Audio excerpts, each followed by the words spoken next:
You ever have one of those days where your life gets hijacked by someone else's craziness and you just know deep in your gut it's never going to be the same again? That was me. The first afternoon I pulled into my own driveway in Pineview Valley, still in shock. I'd actually managed to buy a slice of land after a decade of busting knuckles under luxury cars for people who wouldn't notice if their whole transmission fell out.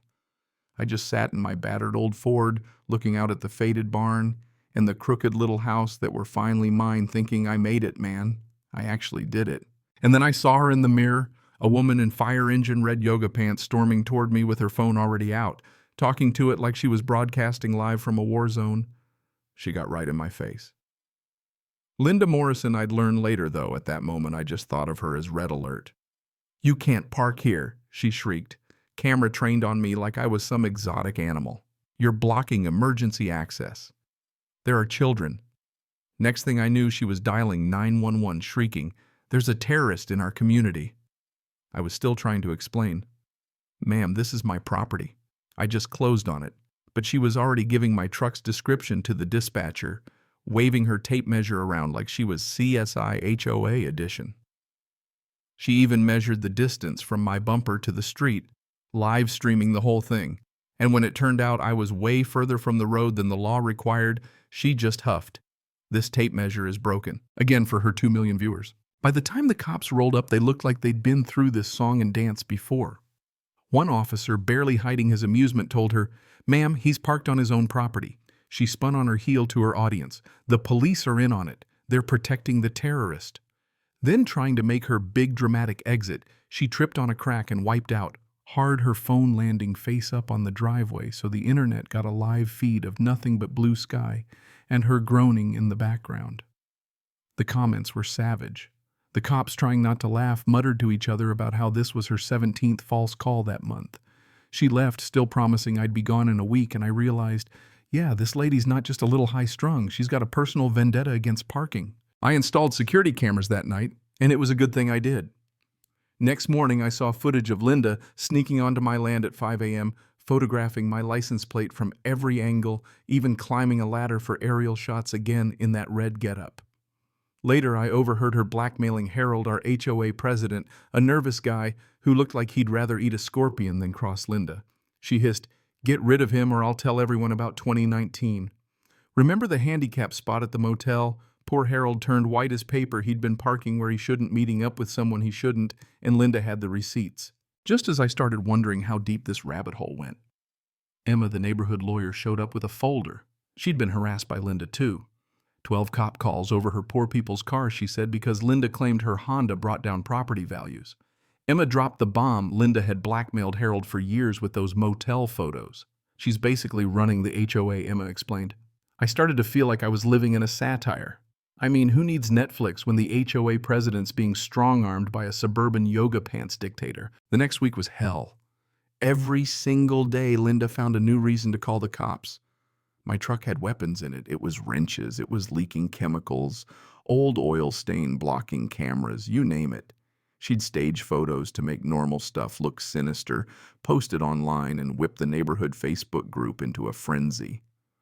One post with evidence got 3,000 shares in a few hours.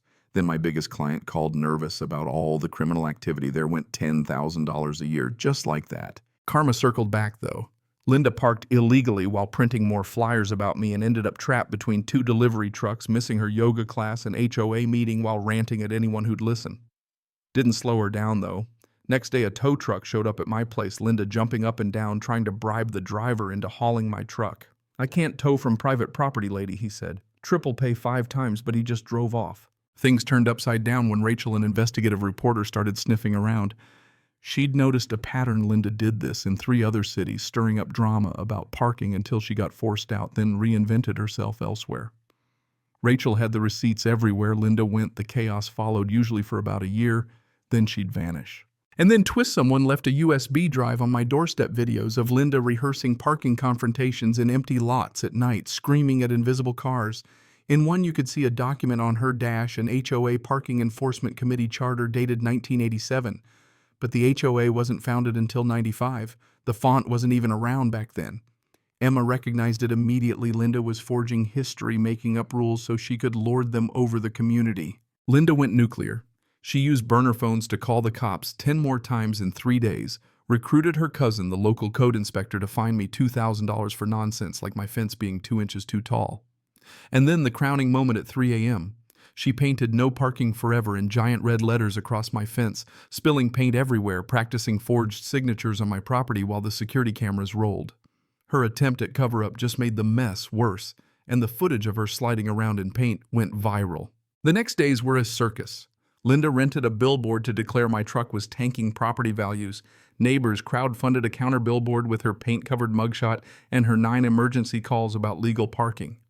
Rachel's digging turned up even more. Linda had used 3 different names in 3 states, always getting into power, always faking rules, always bailing out when things got hot. She escalated again, hired a fleet of day laborers to box my property in with parked cars.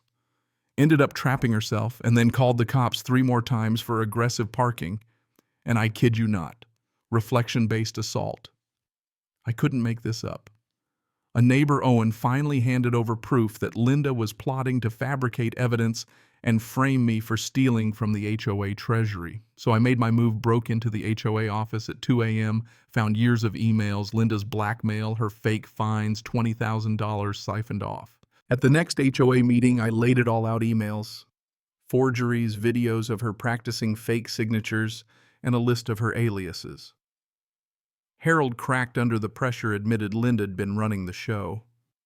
Even her own lawyer came to warn me he had a scar from refusing to help her forge documents in Arizona, told me to look up Austin 1994 hospital parking lot incident. That's when I learned the dark heart of it. Linda's daughter had died during a parking lot dispute when Linda was fighting over a space instead of getting her inside. That loss broke her, and she'd spent every year since trying to fix the world through parking vengeance. After that, she snapped for real, tried to frame me for dealing drugs, got caught on camera. Planting flower, called the cops 17 times in 6 weeks, even rammed my truck with her Mercedes live on stream. Finally, the law caught up.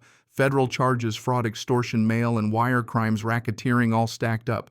She stood in court ranting about parking angles even while her Mercedes was towed for $15,000 in unpaid tickets. The judge, nearly at a loss for words, banned her from every parking space in Pineview Valley for 10 years illegal first. No streets, lots, or driveways. Just gone. The ending. The community bought her property, turned it into Unity Grove Park, and for the first time neighbors parked wherever they wanted. No fear, no threats, just peace. We had a massive barbecue, everyone parking with abandon, laughing about the war we'd survived. And Linda's security footage caught her circling the valley in a rental, unable to enter without breaking her ban. A week later, she resurfaced in Montana as Karen Mitchell, parking optimization consultant, starting the whole charade over again. As I stood in Unity Grove, beer in hand, my old truck in the same spot where it all started, I realized you can't fix people like that, but you can stand up and say enough's enough. Ever been targeted by a rule-obsessed neighbor or watched an HOA power trip spiral into insanity? Drop your story in the comments, because sometimes the only way to beat a parking tyrant is to live free, park proud, and make sure everyone knows exactly what justice looks like.